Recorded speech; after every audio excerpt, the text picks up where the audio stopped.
नौदल दिनानिमित्त 8 महिन्यांपूर्वी बसवलेल्या छत्रपती शिवाजी महाराजांचा पुतळा कोसळला। सिंधुदुर्ग जिल्ह्यातील मालवणच्या राजकोट किल्ल्यावर हा पुतळा बसवण्यात आला होता।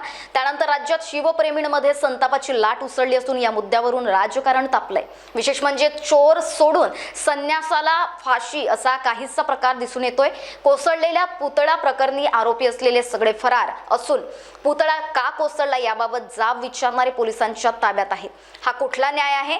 पंतप्रधानांनी स्वतःच्या पुतळ्याचे अनावरण केले होते। तो पुतळा कोसळून आज 4 दिवस झाले असून पंतप्रधान नरेंद्र मोदींनी महाराष्ट्रातल्या 13 कोटी जनतेची माफी मागितली नाही।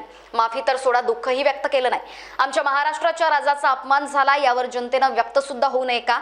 छत्रपती शिवाजी महाराज यांच्या प्रती असलेल्या अस्मितेखातर आणि महाराष्ट्राच्या स्वाभिमानासाठी पंतप्रधान मोदींना जाब विचारला, त्यात गैर काय?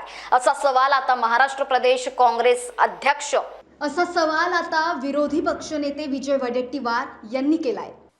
देश के पंतप्रधान जी ने 8 महीना पहले जिस छत्रपति शिवाजी महाराज का स्टैचू का इनॉग्रेशन किया था, वो स्टैचू, वो महाराज का पुतला 8 महीने बाद में पूरा तरह गिर चुका है। और आज देश के पंतप्रधान जी महाराष्ट्र के दौरे पर आ रहे। महाराष्ट्र के स्वाभिमान छत्रपति शिवाजी महाराज थे। उनका स्टैचू कोलैप्स होने के बाद अगर पंतप्रधान जी माफी मांगने के लिए हमारे लोग, कांग्रेस के लोग रास्ते पर उतरने की भाषा करते तो उनको अरेस्ट किया जाता है। या डेमोक्रेसी है कि ये संविधान पे चलने वाली सरकार है। अगर डेमोक्रेसी में हम लोग अपना आवाज या हमारी मांग को लेकर हम रास्ते पर आते हैं या बात करते हैं, इसमें गैर क्या है, गलत क्या है? आज छत्रपति शिवाजी महाराज महाराष्ट्र के स्वाभिमान थे, महाराष्ट्र की अस्मिता थे। महाराष्ट्र की अस्मिता को ठेस पहुंचाने का काम हुआ है। और पंतप्रधान जी आ रहे करके खुद के पाप ढकने के लिए अगर सरकार ऐसी नीति बनाती है और जब बड़े बड़े हमारे कांग्रेस के नेताओं को अरेस्ट करती है तो इसका हम निंदा करते हैं, निषेध करते हैं। सही तो इन लोगों को अरेस्ट करना या पकड़ने से पहले जो स्टैचू बनाया वो सत्ताधारियों का कोई नजदीक का है, वो आरएसएस का बंदा है। और आरएसएस के बंदे को जो कोई अनुभव नहीं होते हुए भी ये स्टैचू बनाने का काम किया, उसको अरेस्ट करना चाहिए। उसको अरेस्ट नहीं कर रहा है। और अरेस्ट किसको कर रहे हैं कि महाराष्ट्र के स्वाभिमान बचाने को निकलने वालों को अरेस्ट कर रहे हैं आप। ये गलत है। और ये स्थिति में हमारे कांग्रेस के नेता वर्षाताई गायकवाड़ को आपने अरेस्ट किया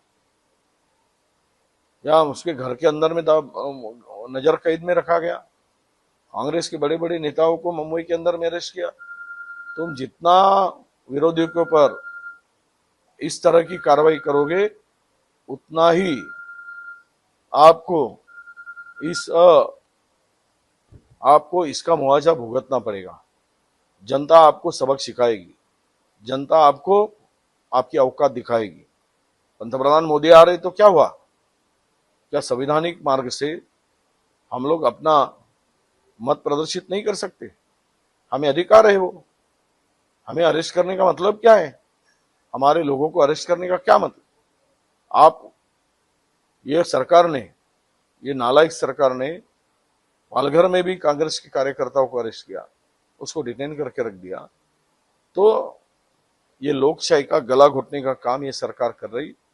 छत्रपति शिवाजी महाराज को पुतला गिराकर खुद सरकार महाराज के प्रति इनकी आस्था और प्रेम क्या है, केवल वोट पाने के लिए राजनीति करते महाराज का नाम लेकर, यही अभी सिद्ध हुआ है। हम इसका निषेध करते हैं। ये गलत तरीके से ये सरकार काम कर रही है।